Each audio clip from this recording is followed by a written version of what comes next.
আপনি মনোযোগ দিয়ে কানগুলো খরগোশের মতো খাড়া করে যদি কথাগুলো শোনেন, আপনার মনে হবে আপনি এখানে বসে কিয়ামত চোখে লাইভ দেখতেছেন। লাইভ আল্লাহ এমন ভাবে বলেছে, সুবহানাল্লাহ পড়েন।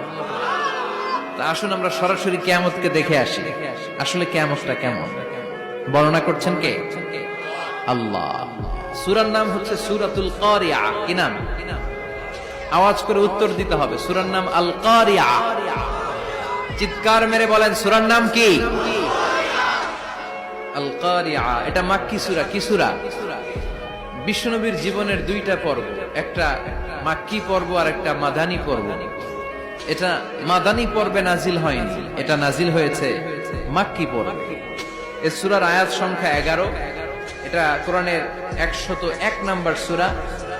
এটা আল কোরআন আল কারীমের 30তম পারায় অবস্থিত একটা সূরা। আমাদের অনেকেরই মাশাআল্লাহ মুখস্থ আছে, আছে না? ইমাম সাহেব নামাজে প্রায় পড়ে, অনেকেরই মুখস্থ। শুনতে শুনতে কবে যে মুখস্থ হয়েছে আমাদের নিজেরাও জানি না। সুবহানাল্লাহ পড়ে। কোরআনের ভেতরে খালি বরকত, এটার সাথে লাগলেই বরকত, মসজিদে গেলেই বরকত। মনের অজান্তে আমরা এই সূরাকে মুখস্থ করে ফেলেছি। কিন্তু এই সূরার ভেতরে যে আল্লাহ কোরআনের কিয়ামতের এত চমৎকার নকশা এঁকেছেন, এত প্রামাণ্য বর্ণনা দিয়েছেন, এটা আমরা অনেকে জানিই না। আসুন আমরা এই সূরার আলোকে দেখার চেষ্টা করি যে কিয়ামতটা কিরকম হবে। আল্লাহ একটা শব্দকে এই সূরার শুরুতে 3 বার উল্লেখ করে আমাদের দৃষ্টি আকর্ষণ করেছেন। আল্লাহ tried to draw our attention by mentioning 3 times a word, and that is al-qari'ah. al-qari'ah শব্দটাকে তিনি 3 বার উল্লেখ করে আমাদের দৃষ্টি আকর্ষণ করেছেন। একটা শব্দ 3 বার বললে মানুষের দৃষ্টি আকর্ষিত হয় না? যেহেতু এটা আরব দেশে নাজিল হয়েছে, আবার মক্কায়, মক্কার লোকেরা আরবি বুঝে, তাদেরকে প্রথম বলা হলো আল কারিয়া। তারা ফিরে তাকালো, কি আল কারিয়া? আবার বলা হলো মাল কারিয়া। কি মাল কারিয়া? আবার বলা হলো ওমা আদরাকা মাল কারিয়া। আবার তারা ফিরে তাকালো। দৃষ্টি আকর্ষণের জন্য আল্লাহ তাআলা 3 বার এই শব্দটা বলেছেন। এজন্য এই শব্দের একটা সিগনিফিকেন্স, একটা গুরুত্ব, অর্থবহ একটা মানদণ্ড আছে না নাই? আল কারিয়া শব্দের অর্থ হচ্ছে বিকট আওয়াজ। আল কারিয়া মানে কি? কথা বলেন, আরো জোরে বলেন। বিকট আওয়াজ। এই বিকট আওয়াজটা তৈরি করার জন্য আল্লাহ তাআলা একজন ফেরেশতা তৈরি করেছেন, যার নাম হচ্ছে ইসরাফিল। নাম কি? আমাদের মধ্যে অনেকের নাম কিন্তু আমরা ইসরাফিল রাখি, তাই না? ইসরাফিল আছে না নাই? আজরাইল কিন্তু রাখে না, ডরে। কেন রাখে না? ভয় পায়। কিন্তু ইসরাফিল আছে, আমার পরিচিত অনেকে আছে ইসরাফিল। তো এই ফেরেশতার পা হচ্ছে জমিনের নিচে, মাথা হচ্ছে আকাশের উপরে। এই ফেরেশতার কাজ হচ্ছে ওই বিকট শব্দ তৈরি করা। উনি একটা সাইরেনের মধ্যে ফু দিবেন, হুইসেল দিবেন, ট্রাম্পেট।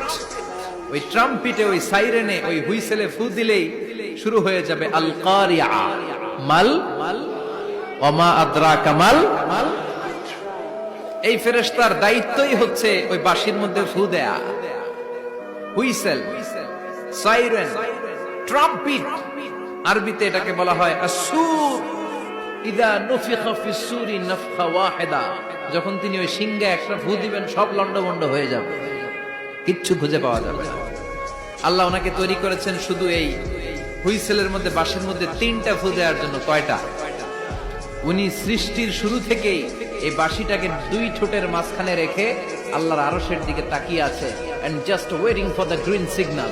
আল্লাহর পক্ষ থেকে সবুজ সংকেতের অপেক্ষায়। যখনই আল্লাহর অর্ডার করবেন, তখনই শুরু হয়ে যাবে আল কারিয়া। মাল ওমা আদরাকা মাল। সৃষ্টির শুরু থেকেই ইসরাফিল ফেরেশতা বিশাল সিংহাটাকে 2 ঠোঁটের মাঝখানে করে আরশের দিকে তাকিয়ে আছে, কখন আল্লাহ অর্ডার দিবে। অর্ডার দিতে দেরি, ফুৎকার দিতে দেরি নাই, ঠিক কিনা? বিকট আওয়াজ, গগন বিদারী শব্দ, প্রচন্ড একটা সাউন্ড, জাইগান্টিক সাউন্ড।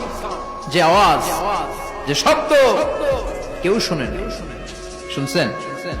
পৃথিবীতে আপনারা কে সবচেয়ে বেশি আওয়াজের কিছু শুনেছেন? সবচেয়ে বেশি আওয়াজ আপনার জীবনে ঘটেছে কোন জায়গায়? কি দেখেছেন যে অনেক আওয়াজ হয় সেখানে? বলেন তো। হ্যাঁ, বজ্রপাত, বজ্রপাতের আওয়াজ আপনি শুনেছেন, বিকট আওয়াজ, তাই না? বজ্রপাতকে আঞ্চলিক ভাষা আপনারা কি বলেন? হ্যাঁ, ঠেড়া। ঠেড়া অনেক জায়গাতেই বলে ঠেড়া। নোয়াখালীতে বলে ঠেড়া হচ্ছে, হেতের উপরে আল্লাহ ঠেড়া হচ্ছে, আছে না নাই?